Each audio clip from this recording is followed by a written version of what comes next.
Time is precious, especially when you're editing videos to grow your business or brand.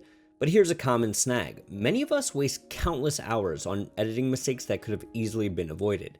And these aren't just minor hiccups. Most of the time, they're pretty costly pitfalls that can affect both the quality of your video and, if you're a business, your bottom line as well. Look, like you, I've been there, struggling with inefficient workflows and less than stellar final products.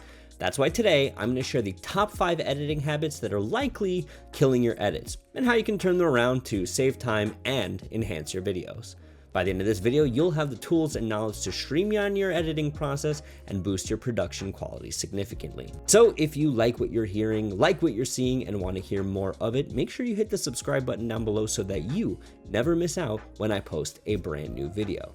Now, let's get into tip number 1. We start with the classic, most basic, and often most made mistake, and that's bad file management. Have you ever found yourself endlessly scrolling to find that one clip, or even worse, need to go back to a project that you thought was off your plate months ago, and then when you open it up, you get a terrible media not found screen because you accidentally deleted the file, and now the whole thing won't open up because you're using Premiere and the media is offline and the media is pending?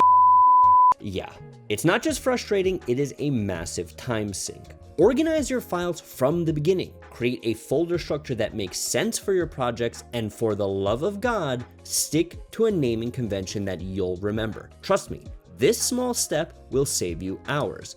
And if you're not in the mood to save yourself the hours, I'll save them for you. I have a link down below to my exact file structure, how I've cataloged hundreds, at this point probably even thousands of hours of podcasts, vlogs, short form, long form, talking head footage for not only a large scale media company that is easy to find, and we run events across all different kinds of platforms, but for my own content here on YouTube, or even for family photos, so that you can easily find that one photo from Christmas 2013. Very easy to follow, very easy to understand. If you want my file structure, like I said, the link is down below. Mistake number 2, mismatching your production quality to type of content. And I'll usually see this in video creators who have got their legs under them just a little bit, and they think, I'm gonna grab the world by the horns. Every single video I make has to be color graded. Every single video I make has to be shot in 10-bit 422. Every single video I make has to have 4 different audio sources and 10 different camera angles, and I have to make sure that I'm using After Effects on everything, and I also have to make sure that the music track is correct. Not quite.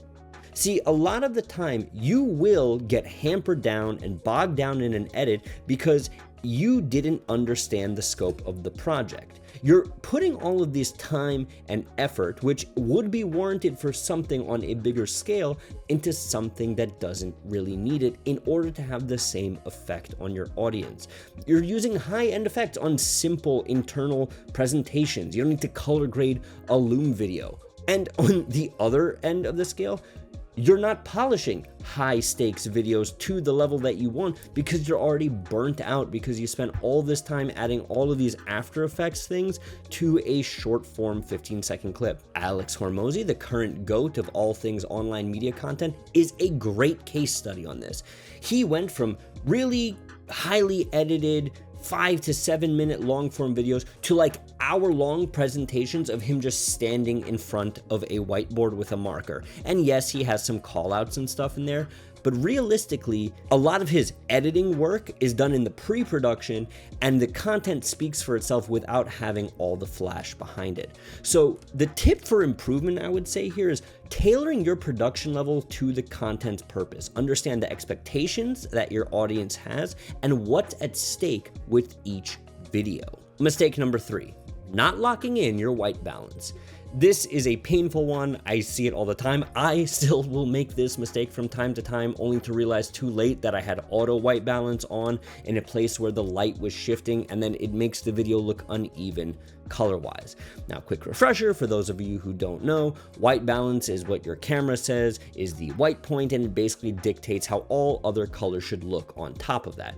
And that's fine in a controlled lighting environment, where the light doesn't change, everything is even, and most of the cameras will have the same expectation for what the white balance is. You should still set it, okay? At the beginning of your video, you should hold up a nifty little gray card so that in post, there's your white balance. But where I see people making mistakes even more is when the lighting is changing. Perfect example is this video I'm filming right now. Even though I have a key light in front of me, I also have a window right over here off camera. Now the lighting will change from time to time throughout this video, and because of that, my white balance will also change. So at the beginning of the video, locking in my white balance, I will have a constant and maintained color space throughout the entirety of it. So when I go into post, I choose this as my white balance and my video looks the same. If I didn't do that, and I just had auto white balance, as the video went on, my color would shift slightly and then shift back and then shift forward and then shift back. It makes it look sloppy. It doesn't make it look great. And it's one of those things where once you notice it in content, you can't unnotice it in content. And it's a very simple thing to fix. You hold up a gray card. I think I got this for like $3 on Amazon if you're a Sony shooter. You also hold up your lens cap, like the back cap. That's 15% gray. You can easily set your white balance with that, okay? Set your white balance, lock it in, very easy. I don't care what camera system you shoot in. It will make your videos look so much more professional if you just take that extra 3.5 seconds to lock in your white balance. Did I say lock in your white balance enough? Habit number 4, killing your edits is ignoring audio quality. Ignoring audio quality is a biggie. Poor audio quality can ruin an otherwise perfect video, and that's important, okay? Regularly check your audio levels and invest in good or decent microphones and editing software capable of cleaning up your audio. Your viewers will thank you, okay? Understanding the basic principles of gain will go a long way here. Knowing that you should have your camera gain set a little bit lower and your mic gain externally set a little bit higher to reduce hiss and pop is great. Understanding how far your mouth should be from the microphone or how far your face should be from the microphone. Understanding proper lav etiquette. If this is stuff you want to know more about, let me know down in the comments and I will be happy to make a video all about proper gain and audio settings, because I cannot even say how many edits or recordings that were otherwise flawless were almost ruined by bad audio. I and most other people will argue and drill in and say that you can make lower res or darker or grainier footage always look better. You could hide it with B-roll, but it's very hard to fix and save bad audio.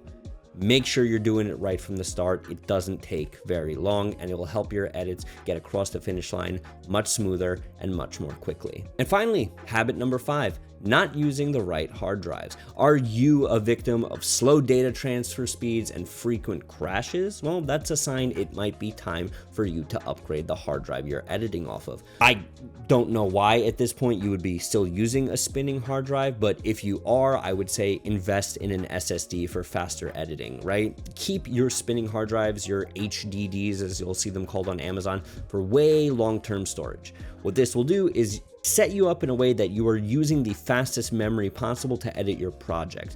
Your project will run faster if Premiere or Final Cut or whatever you're using is pulling the files from a faster hard drive. It'll be able to read the footage faster, it'll be able to write the footage faster, everything will run smoother. SSDs have become pretty cheap and affordable nowadays. Samsung makes a great option. Personally, I use the 4TB Samsung T5 or T7. One of those, the 4TB option, the black one that's cool and rugged and rubberized. I'll leave a link down below if you want to grab it as well. It is well worth the money. You will spend more money replacing bad hard drives that are corrupted and failed and also lose footage than you will just investing in the best up front and getting a hard drive that is a good name brand SSD with great read and write speeds. It's 100% worth the investment. It won't kill your edits, and it will be an absolute game changer for you moving forward. So there you go, 5 bad habits, terrible habits that if you were to switch tomorrow would make your video editing process much more efficient, much better, and would get you creating faster. But let me know, did I miss any habits that you have seen people doing or you yourself do that are absolutely killing your creative workflow? Let me know down in the comments if there's any I missed, and I'm happy to make a part 2 to this video. In the meantime, take care of yourselves, and we'll talk again real soon.